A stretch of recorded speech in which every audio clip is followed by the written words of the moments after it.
update on release 8.1. Great, thanks, Mark. So ADSP 8.1 is a continuation of the ADSP platform, really the extension of the AirDefense appliance. And it was released here back in the beginning of November. So it's been out in the field for about a month and a quarter, a month and a half or so now. And it is something that so far we've had very great traction and a lot of very positive feedback from customers as well around the enhancements and features that we've added here. So we're going to go through a whole list of things. And as we go through, we'll kind of dig down into more detail into each one of these. But definitely some pretty key areas that we've focused on adding enhancements to, and really this is to extend the initial release of the ADSP platform at the beginning of 2010. Continue to mature it, add more features and functionality to it. So let's start with one of the main focuses of ADSP, and that's infrastructure management. This is one of the three main areas of the AirDefense product, and we continue to focus on maturing this, adding features, functionality, and such to really make it better and make the user experience all that it can be. And the goal here with the infrastructure management is to offer Motorola customers a multi-vendor approach to go out and manage their wireless infrastructure, and that includes not just other vendors, but legacy Motorola equipment as they might be looking to migrate to 802.11n. But really the key there is have a single centralized console that enables them to go manage all of their wireless infrastructure. And we see that throughout our customer base is that it's not uncommon for them to have multiple generations of equipment, if not multiple vendors, as they've gone through different iterations of deploying wireless networks over the years. And you see that with the network change as well. We've got customers that have 4131s, have some 5131s, have some AP650s now out there and installed. So, a lot of different technology, a lot of different architecture. But the goal, and to sum it up, of the management features inside of the AirDefense platform is to really just simplify management of that kind of very diverse network, bring it all under one umbrella so there's one system that they can use to monitor everything rather than having to monitor all that different technology independent. One of the big additions that we made here to the 8.1 product is adding these new user interfaces, which give the customer the ability to go out and make configuration for the infrastructure through a user-defined interface. And that's things like SmartRF and firewall policy here are the two additions. We've got many other that already exist in the product. But these are really, the goal here is to highlight some of the advantages that Motorola solution, Motorola infrastructure offers over specifically Cisco and Aruba. So the things like SmartRF is a very advanced feature. We want to make sure that we're bringing that out. The firewall rule set, the wireless firewall at the edge, is a very unique, very differentiated feature as well. So we want to make sure that we're bringing that out as well, and give users a way to interact with the system in a way that they're extremely comfortable with as well. And you'll see the interface here. It's going to look very similar to how it does on the Wing 5.0 system. And so that there should also be somewhat transparent user experience if they're working through ADSP on the infrastructure, or if they're working through the infrastructure itself on the wireless controller to make these configuration changes. We've also continued to develop and add to the capabilities. Kind of some of these get a little bit down in the weeds as far as what they are, but we continue to add and mature that feature set to make sure that we're bringing customers the most capable solution that we can envision and develop here. So a couple big enhancements here that these kind of largely stem specifically from customer requests. The first is folder-based variable assignment. And the goal here would be, if you're creating your configuration template, you don't necessarily want to tie site-specific configuration to devices, because those devices may move around. Right? We know we don't have a high failure rate, but stuff happens, and equipment does need to be replaced on occasion. And in cases like that, we don't want that configuration to be tied to a specific device, rather tied to the site itself. So with folder-based variable assignments, we've got customers that run unique PSK keys for every single one of their retail facilities. They'll actually assign that PSK key to the store itself, and then any infrastructure that's in the store automatically gets that based on where that infrastructure is actually placed. So really makes management and maintenance of the solution much easier because they're not having to worry about really device-specific configuration. They tie things to the site, and as the devices change, they automatically receive the right configuration from the AirDefense system. So we should really just make managing those very large deployments a bit easier for them, because those unique site-specific configs don't necessarily have to be configured on a one-off basis. It has a full built-in relay server. So this is a new addition to the appliance, and one of the things that we do with infrastructure management is require a relay server to move configuration files and move firmware files around. And now what we've done is we've added that to the appliance itself. So specifically for the demos and evals that you're working on, this should make it much easier because you're not having to provision a relay server external to kind of the appliance. So it makes it a little bit more of a self-contained deployment ready to go. We've also added a number of new different devices and associated firmware there, and you can see those down there. So we're continuing to expand upon this. I think the key message here is, as you're working with customers, be very careful about what you're going in and what versions they're running, because we may not support all the different versions out there. In fact, we do not support all the different versions out there. It may work, but may not be officially supported. But I think the point that needs to be clear here is that as you're working with customers and you have infrastructure management requirements, if a firmware is not on the list, please feed that information back, and we can make sure that we're getting that added to the list, officially certified and tested to support your efforts and your customers out there. So one of the things that we've been able to do is, based on our customer interaction, say, hey, I need to support this version because it runs in 90% of my facility. That makes sense for us to do. We'll go test it, certify it, oftentimes not requiring any changes, just a little bit of certification, and then move forward and say, yeah, that is an officially supported version. So we're being somewhat opportunistic here as far as adding devices and firmware based on what our customers need in their deployments out there. So this list will continue to grow over time, and it's actually one of the shorter lists that we've had as we've done releases here since the beginning of the year. But we're continuing to very aggressively add new firmware and device support. Again, that's largely driven by customer needs. And that's not just new firmware support. That would be new device support. So if there was another vendor out there that was really key, say you had a vendor that was, or a customer that was using vendor X, and a key part of winning that business was supporting that infrastructure, please talk to us, and we'll do what makes sense to make sure that we get that added for you as well. So the solution is vendor agnostic from the management standpoint as well. So we're happy to add, as you can see here, there's Cisco in here, but happy to add other vendors as the business case would justify it. So the next feature here is some improvements to the network visualizations, and this is really key. We've had a lot of feedback on the new UI, a lot of good feedback from customers, a lot of feature requests and such, and we've taken that, incorporated it, and then made it available in the 8.1 release. So improved filter and grouping options so we can get to the data that we need in a bit of a quicker way. We've actually collapsed the network view. So when I'm looking at a managed device, I can see the switches, the APs, the sensors, any wireless appliances, all in the same view. I'm not having to filter based on a single device type. Let's see, we've added the right-click back, and I know from the technical standpoint, this is something that a lot of customers have asked for, the ability to right-click. It's not necessarily the most native thing to do in a browser-based application, but as feature-rich as this is, it definitely makes a lot of sense for us to do and press forward with for our customers. So really, a lot of features here just to make the system demo better from a sales perspective, and from a customer perspective, be more useful, so they're able to get more meaningful, actionable information out of the system in a much quicker way, so they're more efficient at their use of the system. At the end of the day, we want someone to go in very quickly, be able to solve their problem, and then get out of the system. We're not envisioning this as a system that people spend every day and all the time. It's just not necessarily the way of the world today. And this also includes adding a tree view, kind of as an extension of this.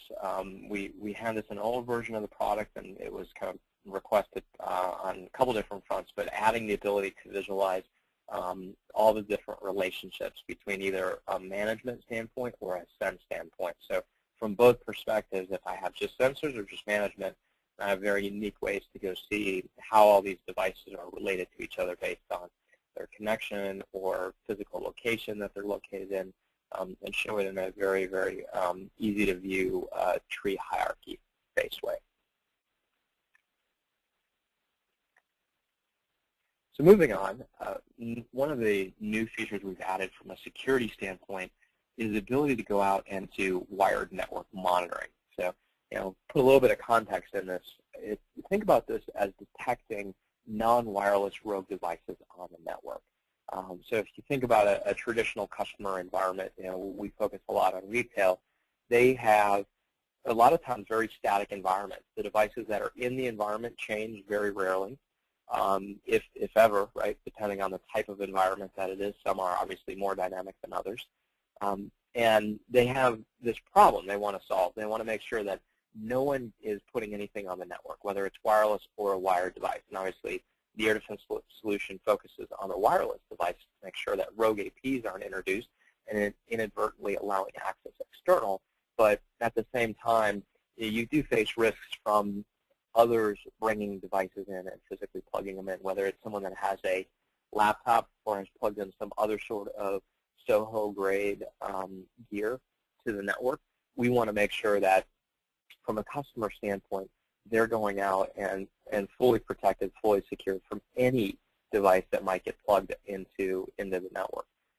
Traditionally, where we really thought about this feature being useful, and it's got some traction in the past couple months as we've been talking about it with customers, is in a little bit smaller retail facilities where they do have these PCI requirements, and they want to make sure that nothing is getting on the network, no changes are happening. And they found actually a great deal of benefit from this. They said, yeah, this is the perfect solution, because we know that our associates or the people that work in the store manager, is actively placing devices on the network, and there's security risk because those devices aren't necessarily managed as part of fully sanctioned corporate IT assets.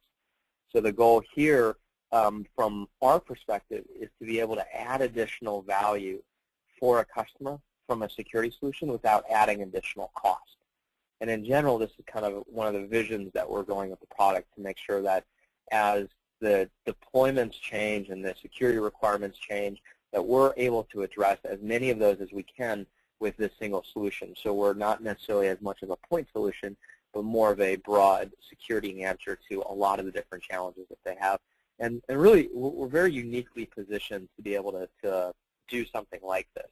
We already have a device in the store. We're already pulling and monitoring wired network traffic for the wireless rogue detection piece. So it's really just using that data for additional purposes. So, again, let me just summarize here. From a value standpoint, as far as what we're offering customers, this is part of the WIPS license.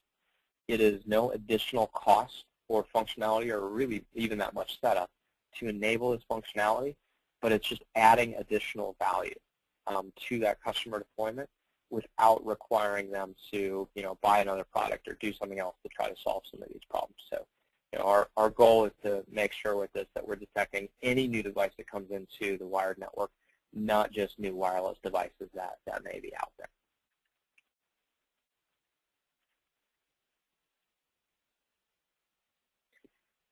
So I hope many of you are already familiar with LiveRF. LiveRF is a tool that we have, or a module that we have, that's capable of doing wireless LAN coverage visualizations.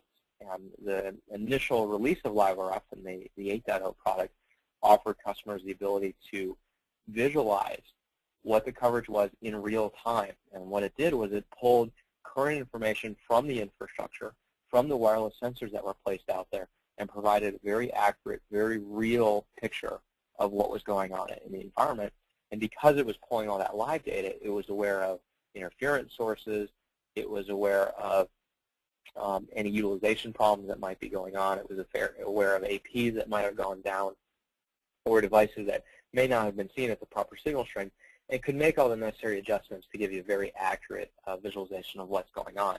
Kind of think of it like a site survey with a couple static data points that we're collecting here. So it's a great way to just see what's happening in the environment at this point in time. with 8.1, we've extended this functionality and added some ability to do wireless LAN planning. So you can actually go into an edit mode on the drawing. You can manipulate partitions and add to the image to have it understand how that signal propagates through the environment. So just like you can in LAN Planner, think about this as very similar functionality or somewhat of a LAN Planner light capabilities. You can go and you can model all the walls, the building partitions, the doors, the windows, the elevator shafts, whatever the case might be, and then have a very accurate representation of what goes on in the environment. So typically this is used by customers to make minor changes to the environment, but it can also be used to actually model an environment altogether. So if you're just starting from scratch and you wanted to do wireless LAN planning, you could do that inside of this tool. You could actually draw the partitions, the walls up, and get a good sense of how the solution might actually, or the signals might propagate or the coverage might look like as you move the APs around the floor. So it gives you a lot of that same feature functionality as you would get in LAN Planner. It is just a bit scaled down. So for example, we do not take AutoCAD drawings in. So you can't take a DWG file and import it and pull the layers and stuff like that. If you have that, you can still take LAN Planner and import it into the system, but it's not able to take that in automatically. It's also not able to deal with really, really large facilities. And when I say large, facilities with more than 5,000 partitions, generally that gets to a point of being about 100,000 square feet or so. So it gets pretty big before you start reaching that level of sophistication with it. So, but again, it's a functionality that's included as part of the LiveRF license. There's no additional charge. Any customers that already own this are going to be entitled to this new functionality free of charge once they've upgraded the system.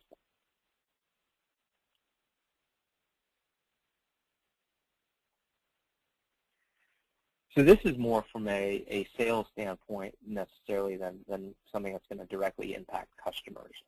One of the things that we've been focused on is trying to make the solution a little bit more flexible in how we can go sell it and deploy it for customers. And with 8.1, we've introduced what's really some very true agility in the product licensing. And that gives us the ability to go out and really customize this to however the customer wants it to be.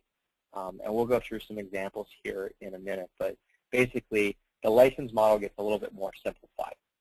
And a couple key points are there's no more dependency on WIPs.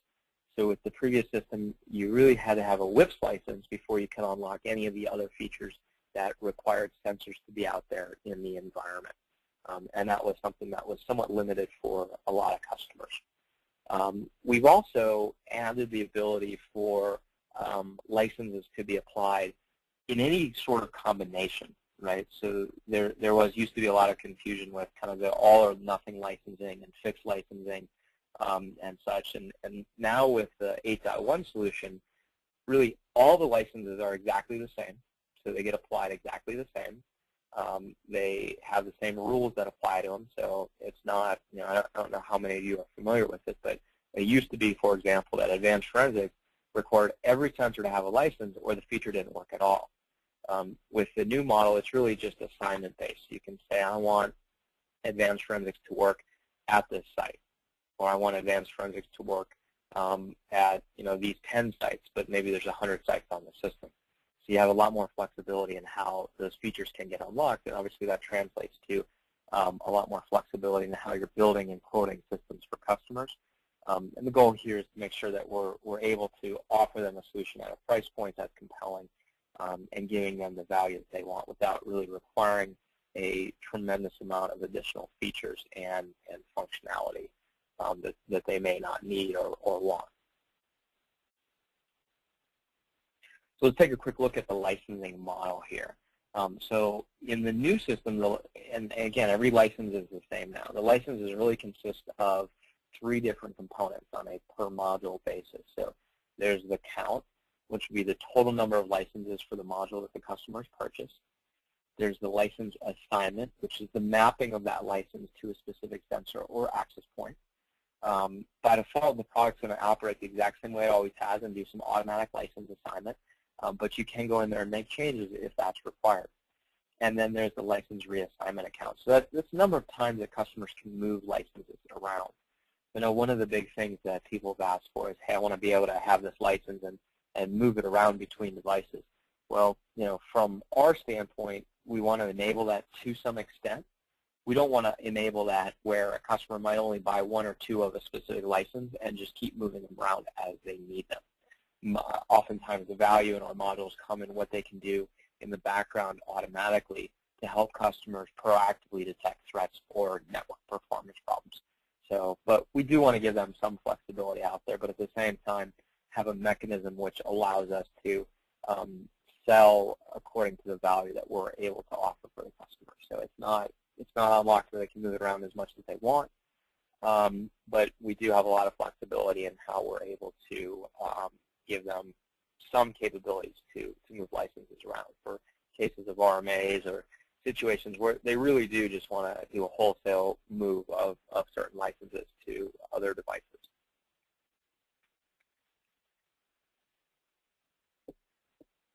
So just a quick slide up here as far as when we talk about the reassignment, how that works and how we want customers to be able to move it around. So these are all the different modules that are up there. And then we allow a certain percentage of whatever they purchase to be reassigned without requiring them to contact support. And that's what the numbers up here. So, you know, don't necessarily need to go in these one by one, but to give you a sense that some of the licenses are basically more fixed than others. For example, WIPS has always been a floating license, so we enabled it to be a little bit more flexible, so customers can move that around fairly easily, whereas things like spectrum analysis, you see, has a 1% reassignment. We've always wanted that to be fixed, so customers aren't buying licenses or, you know, five licenses and moving them around between 100 sensors. So it gives them a little bit of flexibility moving it around, but at the same time, really enforces some rules that we want as a sales and partner organization to make sure that customers are really buying the number of licenses that they need to effectively run their deployment. So let's go through a couple examples here. I know the model's new and just want to give a good orientation there. So in the first example, say that a customer has 500 total sensors, and a license is purchased for 500 WIPs and 40 advanced troubleshooting. And that's kind of a key point, right? They want security everywhere, but they have a couple key sites where they want to unlock some of the troubleshooting capabilities because they're especially problematic, or they're a different type of environment and they want more visibility, or the production network there is more business critical or mission critical than at other sites. So with the new model, we can use WIPs throughout the deployment, and then at that specific site where they're required the troubleshooting, we can unlock the functionality there as well. So it gives us some flexibility to, again, just customize the solution to the customer's needs. Just to put a little context here, this is different than the old system because the old system would have required 500 WIP space and 500 advanced troubleshooting, and obviously in this customer example, that would have required them to buy a number of licenses that they really didn't have interest in. So it gives us a bit more flexibility. Let's move on to deployment example number 2. So in this case, the customer has 850 sensors, and they're looking to do some just basic troubleshooting. So they've purchased 850 advanced troubleshooting licenses and 3,400 LiveRF licenses. In this case, all of the sensors and all of the wireless LAN infrastructure is licensed to support the advanced troubleshooting and the LiveRF. So it's gone out and licensed all of their things that they've got out there. And in the old model, this would have also required WIP space to be there. So again, gives you a little bit more flexibility in how that system can go out there and be licensed and really targeted for those customers' needs. Now, I think something important here to understand too is that there's a base set of platform features. And I apologize, I didn't cover this in detail in a couple slides back, but there's a base set of platform features that every customer gets no matter what license they buy. And those are things like basic forensics, live view, notification, location tracking. Those are those key platform features that are really applicable for all licenses. So even though this customer hasn't purchased WIPs, they still can use live view. They still can use the location tracking. They still get base forensics. So there's a lot of value that they get that's kind of bundled with any of these licenses that they would buy. That's just part of the base product that they get when they buy the appliance and the sensors. Then the licensing unlocks the more advanced features on top of that. And then finally, deployment example number 3, and this is a little bit more sophisticated environment. Say they've got 1,500 sensors, and we've had 1,500 of them for WIPs, 1,100 for advanced security, 4,500 for LiveRF, and then 250 for SA, which isn't uncommon. A lot of customers will buy just SA. 30% of the total licenses will get SA. They're not buying 100% because of how they envision using it. In this deployment, all sensors are licensed for WIPs, but this covers retail and distribution centers. But only the retail sites are licensed for advanced forensics, and all of the wireless LAN at those sites is for LiveRF. And then SA is just simply assigned as it's needed on demand. It's not something where the license is assigned to all the sensors. So it gives them the flexibility to say, okay, well, I want security across my environment, including carpeted space, distribution centers, and my retail locations. But from a troubleshooting perspective, and when I'm using this advanced forensics, I'm really most concerned about the retail because that's where I have some of the biggest PCI requirements or the biggest problems that I encounter, and that's where advanced forensics would come into play. And then my SA, as I need it, as I come up to interference sources that are introduced into my environment, I'll go and manually apply an SA license to the environment. So, again, here you can see that this is just a way to make the system more flexible for those customer deployments. So as we're going out and we're really customizing the solution and architecting the right answer for what our customers' problems are, we have more flexibility now to go do that and deliver the exact solution that they need without having to work around some of the commercial limitations that were in the previous model.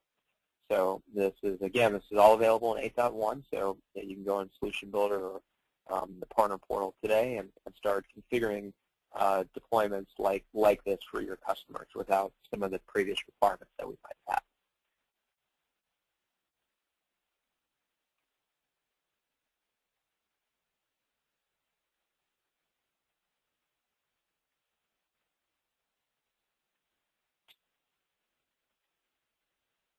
So part of some of these licensing changes, we've also looked at kind of the licensing and how we get the modules priced out overall, and really kind of tried to address some problems that were there as well.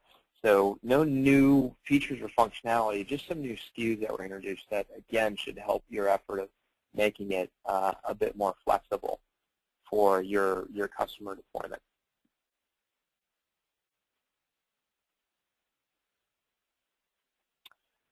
So the first is something that we're pretty excited about, and that's an assurance bundle.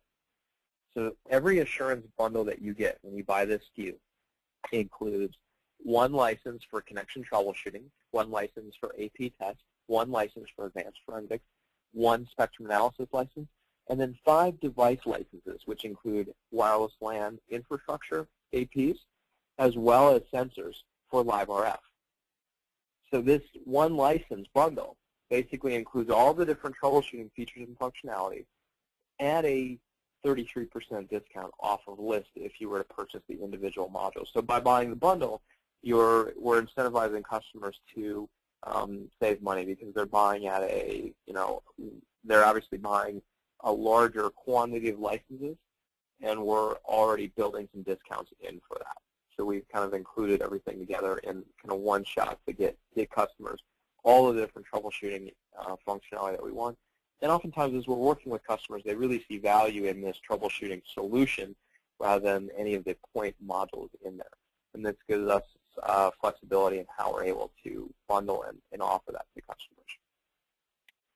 We've also broken up the advanced troubleshooting module, which really included 2 specific features, and that's the AP test standalone and the connection troubleshooting standalone. So the new SKUs here and the associated pricing. The advanced troubleshooting is $295 US. So you can see here that the licensing for that is relatively equivalent as far as pricing goes. Again, the goal here is just to make it more flexible. And any advanced troubleshooting that you have out there, it continues to remain a valid SKU. So if you do have a quote that's out there, a customer that's purchased that, we'll continue to support that, and you can continue to order that indefinitely. So we're not planning to phase that out. Just focus more on the AP test and the connection troubleshooting features here.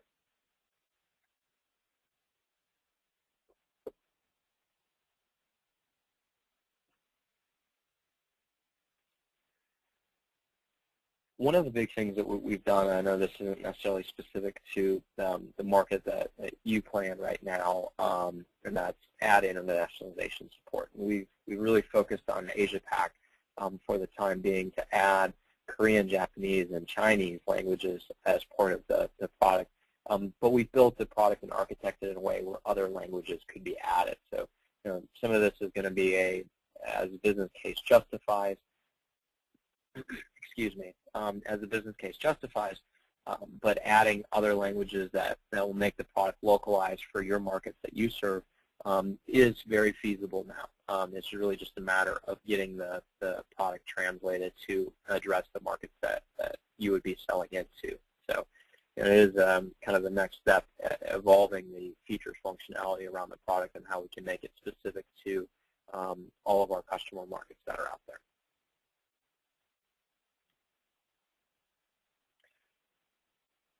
So if we start to get kind of down into some of the more minor features, one of the very exciting things that I tell you, as we've talked to customers about it, they're very, very thrilled to see this sort of integration happening, is we've worked very closely with the MSP engineering and product teams to add some integration here.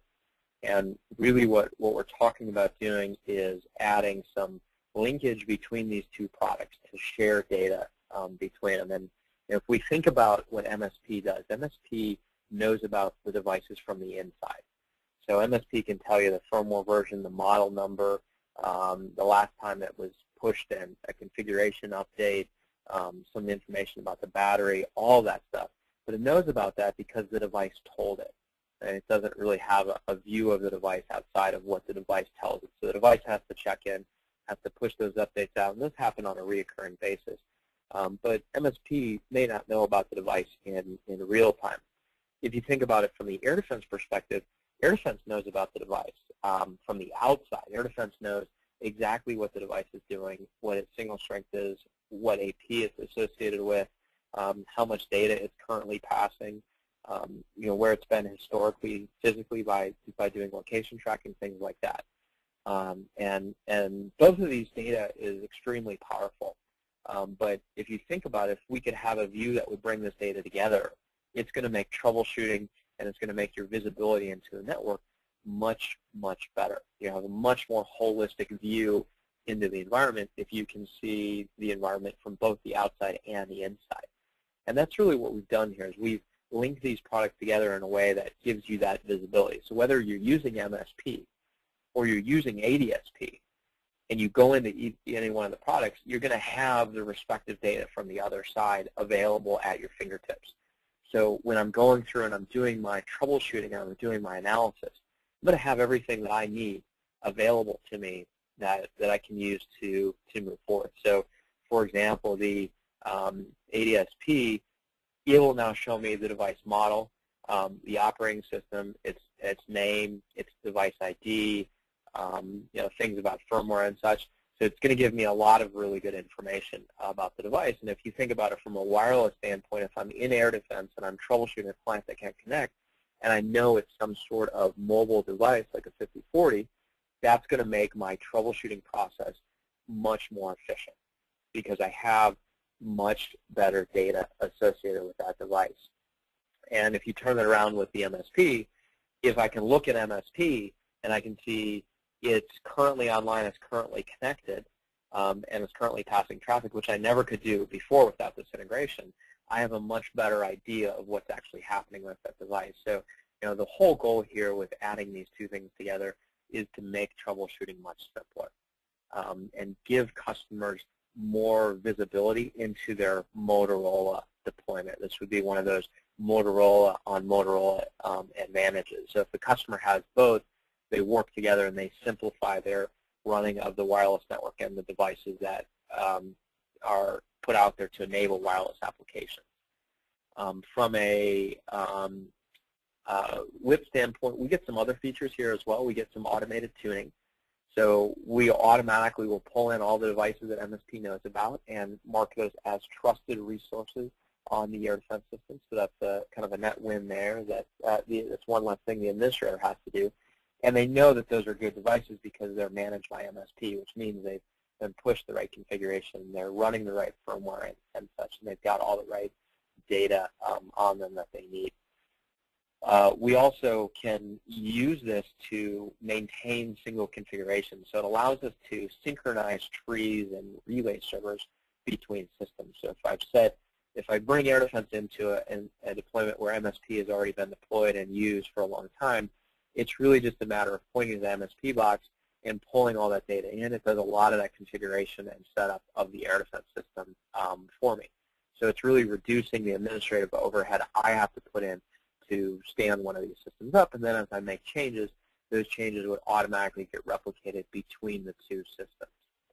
And then there's one more feature we didn't talk about here, and that's cross-launch. So if I'm in MSP and I'm looking at a device and I just can't figure out what's going on, there's always that next level of detail you can drill into an ADSP and understand exactly what's going on with the device. And the same is true in reverse. If I'm in the ADSP and I'm troubleshooting a device and I need to know more specific information about what its configuration is or what it's running, I've got the option to go from ADSP and link directly into MSP. So it allows me to go back and forth very, very easily.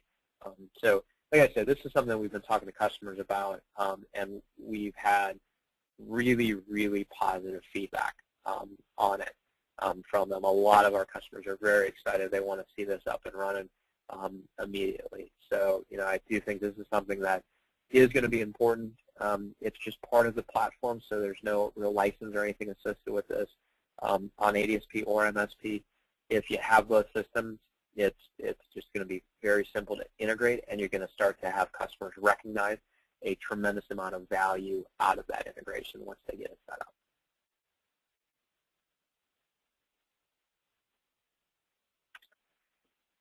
So we're getting into some of the end things here, or final points as far as what's in 8.1. One of the big things that we've got in 8.1 and in every AirDefense release is always continued investment in the threat detection engine. Security is no question a priority, and we continue to invest and evolve those threat detection engines to make sure that we're staying ahead of the curve as far as being able to protect and detect any new and emerging threats that are coming out there. And one of the big things that we've seen develop over the past probably 8 or 9 months here is Windows 7 and some new threats associated with it. So let's go a little bit of background on this. So Windows 7 enabled something which is called virtual Wi-Fi, and that's a new mode or a new feature that you can run your wireless in the Windows 7 native to the operating system. So it's not driver or car specific, it's just a feature that the OS supports.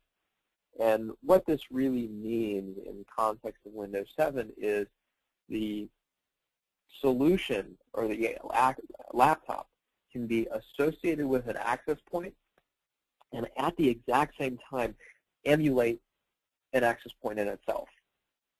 So it could actually be connected to a certificate-based 802.1x eTLS network. And at the exact same time, using the exact same wireless card, single wireless card, emulate an access point. Meaning that another device, another 802.11 device, could connect using a lower grade of authentication, WPA, PSK, for example. And then Windows 7 will allow you to tunnel all that traffic together. So a laptop could accept a connection from a client and tunnel that traffic over a wireless connection to a corporate access point. And obviously the problem that you run into here is very similar threat to a rogue AP. It's just a Windows laptop acting as that.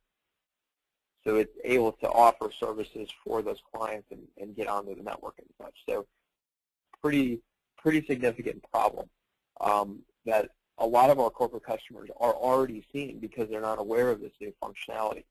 Now, we've added the ability to detect all these different rogue threats and extrusion threats and configuration threats that are out there. There's 5 new alarms around this. The problem is that this is something that really should be controlled as part of the configuration of the laptop itself. So the recommendation that we're making to customers around this is that they need to go and they need to configure their group policy objects to prevent this from being exploited. And what that really means is that customers can go and they can lock down this functionality in their corporate laptops as they're deploying them and then prevent this feature from ever being turned on. And that's definitely the right way to go about solving and addressing this challenge. One of the things that I think that we see very, very positive out of this is that Microsoft has given controls for this, and that hasn't always traditionally been the case with this tool set. And a lot of the times, Microsoft will go release these new features and functionality that add these really huge security risks to the environment, but not give the administrator any true ability to control it from an enterprise standpoint. And they've done that now with group policy objects. So, you know, the right thing to do here, I just want to emphasize this again, the right thing to do here from a security perspective is to have a policy that gets enforced on the endpoints that prevents this functionality from even being enabled. And that way all of the managed wireless infrastructure that's out there can in no way ever present these type of attack vectors to the enterprise network. So that's really the right way to go about addressing it in our customers' environments. But at the same time, we understand that in some cases that might not be possible. And then in other cases, you're not going to have all of the devices be managed, right? They're not, for whatever reason, not going to be managed. So it's important to be able to go out and detect these type of threats from the environment.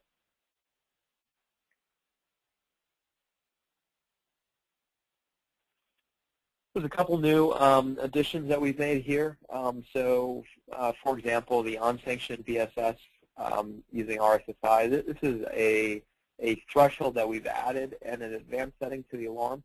But basically what this does is this allows us some more flexibility as far as how we're using the system and configuring it, and only triggering alarms for those neighboring access points once they cross a certain signal strength threshold. So, you know, trying to cut down on some of the chatter and the noise that goes on out there of those devices that are very, very far away, that do not end up inside of the realm of being what we would consider inside of our facility, right? So again, that we're just helping customers clean up their events and then prioritize accordingly based on, you know, things that are truly actionable for their environment.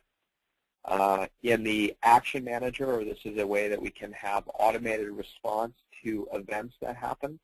So if an alarm triggers, we can automatically take a number of different actions out of there. We've added 2 more actions. Number 1 is data collection, and then number 2 is LiveRF coverage analysis. So this gives us the ability to, again, just make the system where it becomes configured. I create these actions or policies, response policies, and then I'm not required to put any more manual interaction into the system to make it go forward or to do anything else to manually address the problem. The system can take care of it itself, whether it's a assistance in troubleshooting or whether it's doing some sort of security mitigation or a notification that's out there. So really just kind of continuing enhancements to making the system where it's up and it's running and it's doing what it needs to do by itself. So that's it. You know, I think we've probably got here 15 minutes or so left for Q&A. So you know, I think we'll like to open it up and take any questions that have come across and answer them. Okay, thanks very much there, Nathan. That's a great job covering the benefits and advantages we have from AirDefense and the latest release. Just got a few questions. One came in and says, I have a customer that's using 8.0. How or what do they need to upgrade to 8.1? That's a good question. So the upgrade path consists of, this is just effectively a service module, right? So it's a file, it's about 200 megs. They would download some from support.symbol.com, and once they get that file, it also have an installation guide associated with it. They'll just walk through the process to SCP it over to the appliance, run the CLI command to apply it. The appliance will restart the services, and they'll be good to go. It'll apply it. The upgrade path can exist, or can go from a base 8.0 install directly to 8.1, or an 8.0.3 install to 8.1. So there's really two paths to get fully up and running on 8.1. Okay. And do we have any plans to support virtualization? At this point, we don't have any official plans to support virtualization, but if you got a customer that requires it and they would in no way look at the solution, please feel free to reach out to me, and we should talk about it and talk about the situation.